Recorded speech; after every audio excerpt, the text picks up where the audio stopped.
Okay, this is another Numbskull game by Patrick Stevens, and once again, this is a review copy. The last couple, I don't feel like, and basically this was a set of 3 that he sent to me. Didn't even ask, but I was interested in all of them actually, but the last 2 I didn't do. I didn't really get a very good feel from either game. But this one, reading the rules alone, I'm pretty damn excited about. Setting up the components, I'm a little less excited about. In particular, some clever ideas were used here, like, hey, let's put boats with little things that we can stick in them for smokestacks, but you can see the smokestacks don't actually fit in them tightly. Maybe I can figure something out, but that's necessary to mark who owns the boat. Now, it's not absolutely necessary because there are cards, although quality control seems to be an issue here. I think I've got all the cards, but I've got some extra ones for a particular ship. One of the ships, the Armstrong, I have like 4 copies of. I'm a little worried that maybe I don't have everything because of that. Some cash money, which is fine, a little slimmer than I like, but that's okay.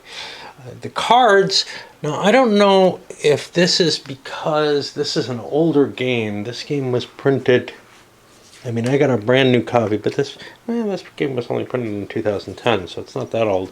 I know none of the others all had kind of a tackiness to the cards and to the wooden cubes, as though some kind of production process was hurried into packaging afterwards. With the cards, they stick together, and that's been a common issue that I've had with some of the Numbskull games.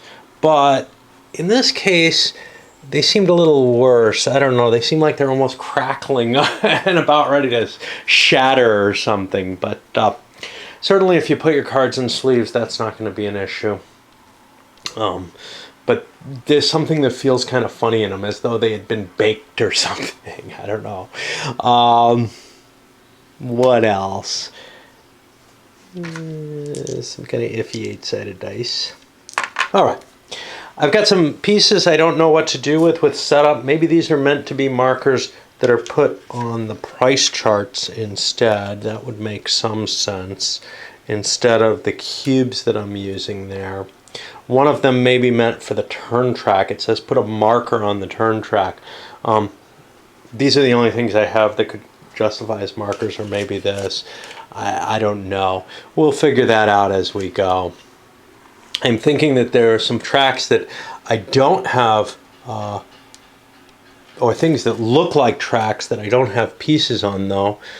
Not the port defense cost, maybe not this, but Port Defense Fund, I think I put cash in there, but I've got this war effort chart and the cities chart, and those might take some pieces in them. So we're not sure yet whether or not these are going to become the price markers or otherwise. Again, the game doesn't, there's a sort of a standard policy in gaming rules where you kind of give some of the components ahead of time and what they do and what they're meant for, and Numbskull always kind of removes that piece, probably thinking, hey, who the hell reads that? Well, when you've got a bunch of pieces you don't know what they're for, when you don't know what something is meant to be, it is helpful to have that kind of player aid and, you know, part of the rules.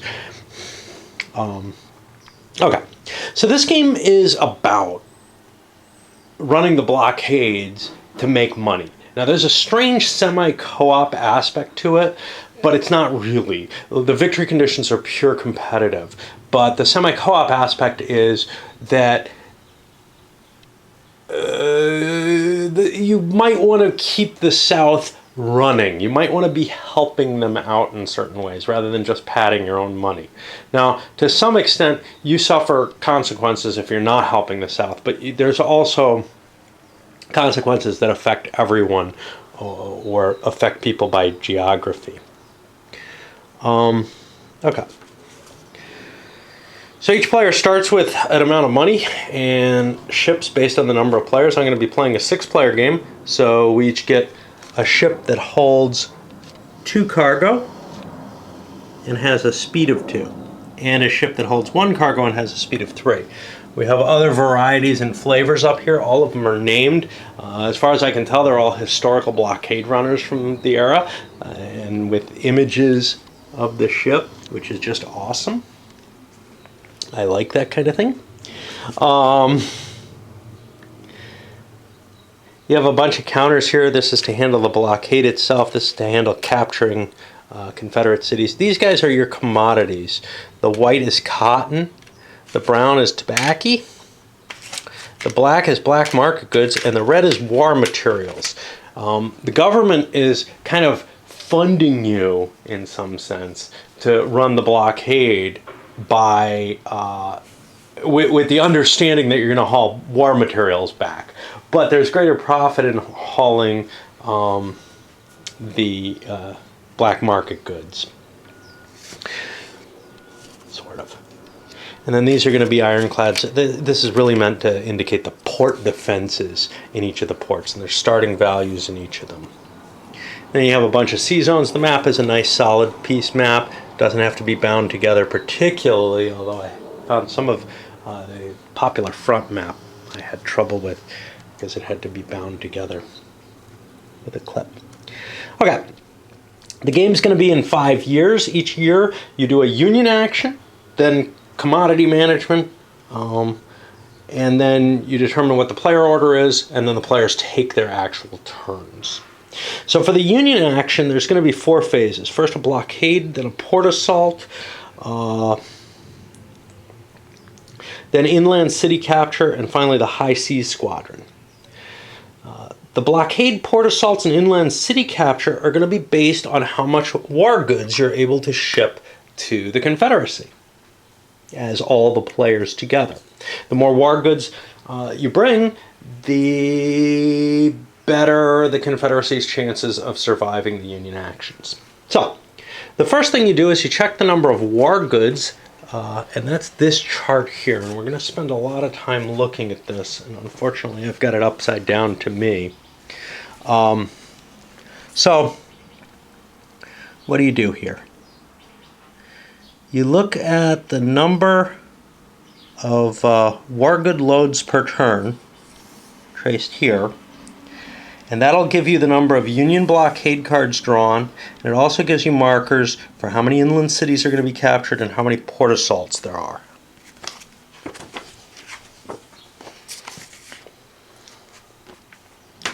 Okay, so in the particular of the blockade, you're going to pull a certain number of blockade cards.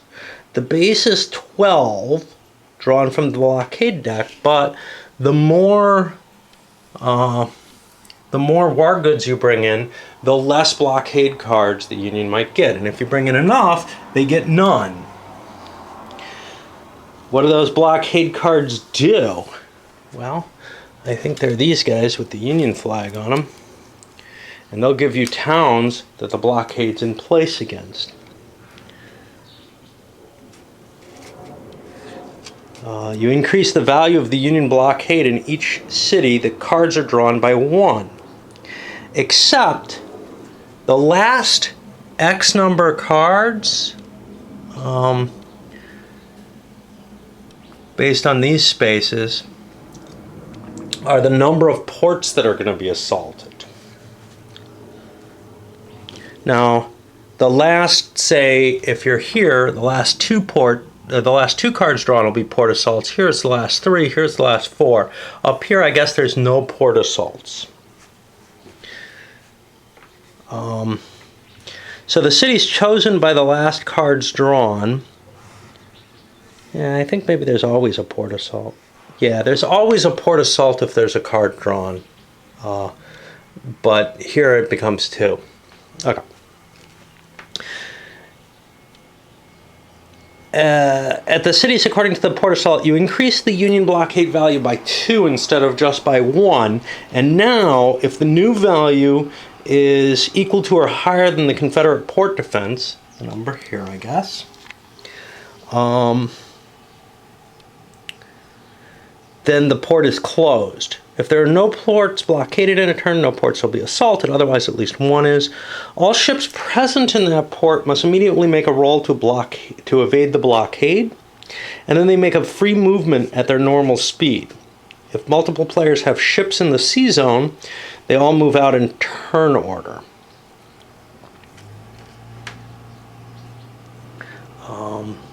Then you put a city capture marker over that city.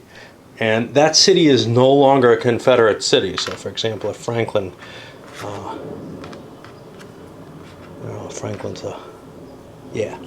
if Franklin goes, this would go, and we would no longer have that commodity. The rail net would be broken if it's somewhere like New Orleans, whatever.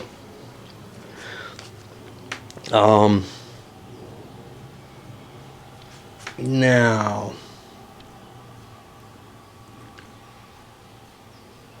any improvements to the defenses are removed, and you can no longer bring rails through there. Ships can move through that sea zone, but they can't stop there. You can only stop in a port, I guess. We'll see once we get to the rules for movement, but they're already referencing them here. Then you refer to the war effort to see if one or two cities are captured by the Union. One city is captured up here, two cities if very little war goods get through. And here you roll 2 dice on the city capture chart to get a value from 2 to 16. Remember, they're 8-sided dice. And you put capture tokens there. You discard the commodities that are present in those cities, and the Confederates can't run commodities through the city anymore. Now, every single city capture roll will result in a successful capture. You're always going to have 1 or 2 cities fall to the Union no matter what.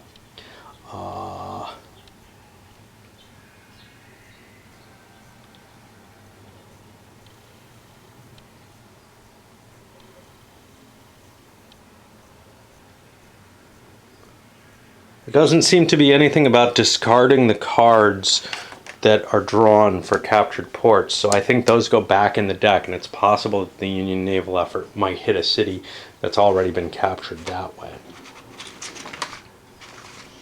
Okay, then the High Sea Squadron, starting in 1862, you roll a die on the High Sea Squadron chart. That's over here, and we'll go over to look at that. And that shows, I believe, a place that's going to get interdicted, one of the foreign ports. I forgot about this. You move the High Sea Squadron, a 1 strength point blockade token, to the designated sea zone. Roll once for each ship attempting to move in, out, or through that zone during the next turn in order to evade it. So I think there's just going to be 1 High Sea Squadron, which is going to bone, one of these external ports each year, starting with 62. Then we go to the commodities. Except for the first turn, we increase the price of black market goods, tobacco, and cotton by 1 box on their track.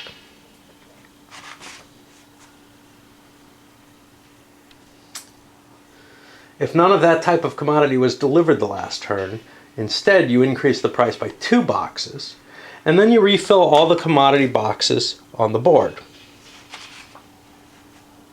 Okay. Then the player turn order is going to be ranked by capacity, and each player has sort of one of these things that they put over here on the turn order, and whoever has the least capacity of ships, carrying capacity, will be going first, and then it goes to the player with the least money going first, and then finally it's randomized, and that'll be the case on the first turn of the game. Okay, on your turn you can do 4 separate actions, but you can do 4 of the following actions, and you get to do 5 if you delivered the most war goods on the previous turn. The government gives you a little boost for being their biggest supporter. Okay, you can load commodities. When you pick this, you pay $1,000 for each cotton you pick up, and it's got to be present in this port you're in. $4,000 for each tobacco you pick up, and $5,000 for each black market good. If you pick up war goods, they're free. The government's paying for those. Ships can only hold the number of commodities of their capacity, and the commodities from further inland could only be loaded if you do a rail action to get them there. And I've got a power problem here, so I gotta swap. Okay. You can unload with an action. And basically, you do all your ship loading with one action, you can do all your unloading with another action. So you gotta kind of set yourself up so that you do the loading at a specific time and the unloading at another specific time in your turn. All ships can unload cotton and tobacco or unloaded at any offshore port, which are marked with these anchors here. And let's see if we can get this to zoom back out. Wow, that's really fucked up. Like it's claiming it was at one time, but still moving back. Such a weird camera. It's so broken. Okay. Put sold black market cotton and tobacco in the commodities sold boxes. Well, I got black market goods sold, I got cotton sold, and I got tobacco sold, and I shouldn't have that over here. Okay. Each time all of the commodity boxes fill, you empty them and the price goes down a box. But when you sell your commodities at one time, you get the full starting price on them. So, you know, if I was selling 6 tobacco, I would get 6 times whatever the price is there. I can't see, I think it's 16. So I would get 6 times 16, but then I would get 2, 4, 6. It would go down 3 boxes, and the next person to sell would only get 10. Okay. And they say all values on the commodity charts are in increments of 1,000. Okay. When war goods are unloaded, you put them in the war goods delivered box over here, based on the player for his turn order chart, so that you can decide who delivered the most, and you only get $1,000 each for delivering those. But whoever got the most gets an extra action on the next turn.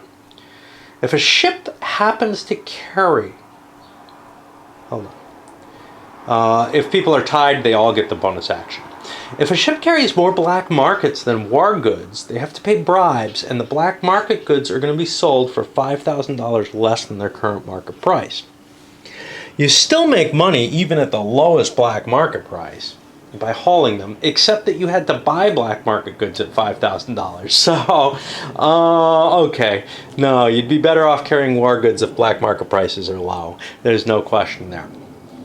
You can make more money by dumping more black market goods, but you'll also end up depressing the price of the black market. So to some level, a balance is going to be made there as people make big deliveries of black market. The war goods become a better deal. Certainly you don't want to violate the 50% rule there.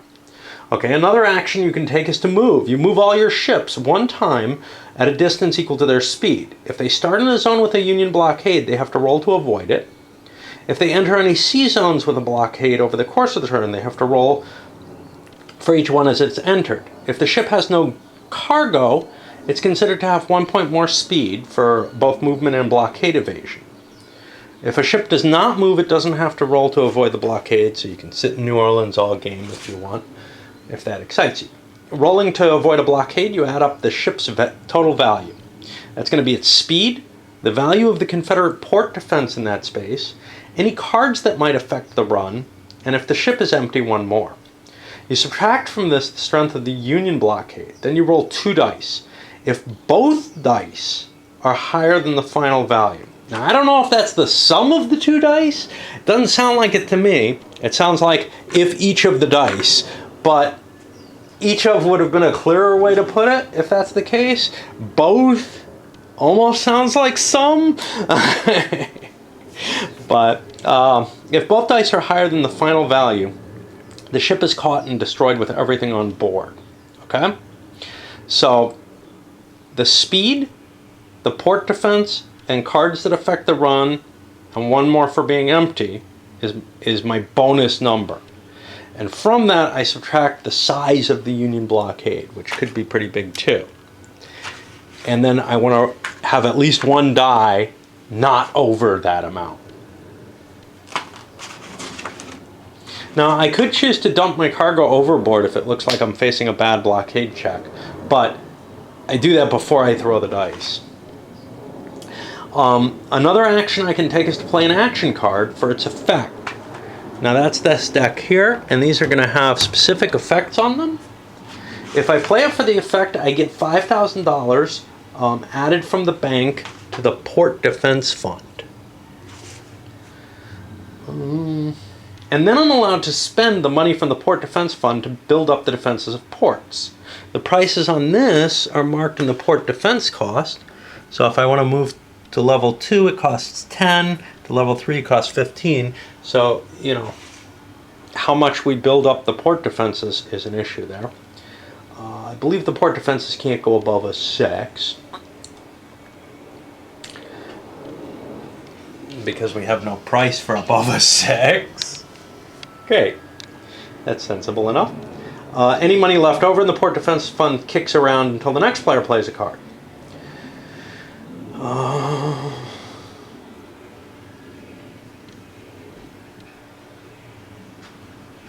I can't do port defenses on the offshore ports.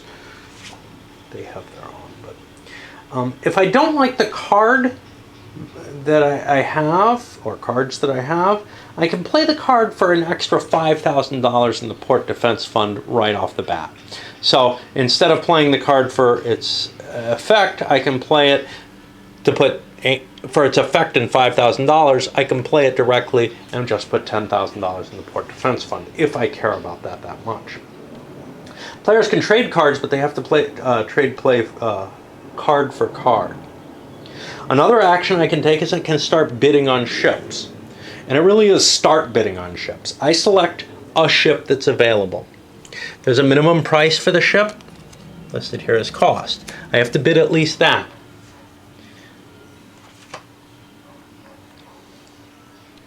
We follow clockwise order, bidding upward.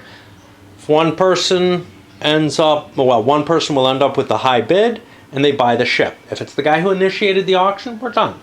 If it's not the guy who initiates the auction, he gets to put another ship up for bid. Anybody who's bought a ship on that auction can't buy another one. You can only buy one ship per auction.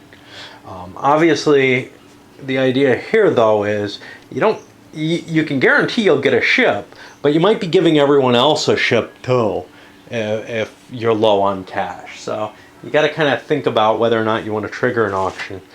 You will get a ship if you want one.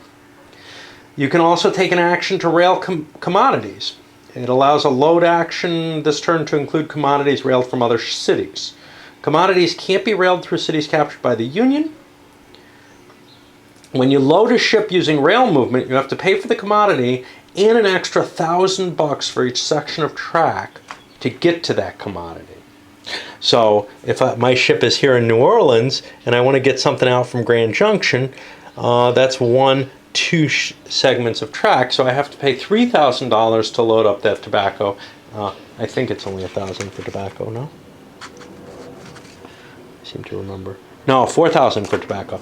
So I'd have to pay $4,000, $5,000, $6,000 for that tobacco. Is tobacco really? Yeah, I guess tobacco's a little bit more than cotton, but cotton's a real good deal at $1,000 a pop.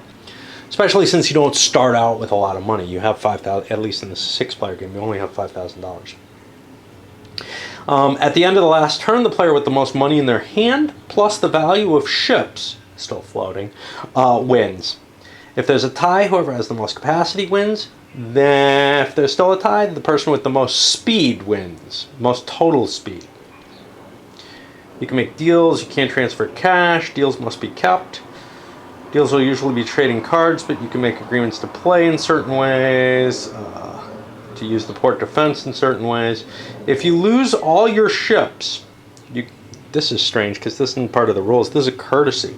You get the least expensive ship and $5,000. I'm going to say you're knocked out of the game because I would rather do that. Now, I'm going to try to figure out a way to kind of maybe make these stick a little better. I think a little tiny piece of paper going in with them or something will work. But it's a little bit of an annoyance, that's all. All right, let's send it up.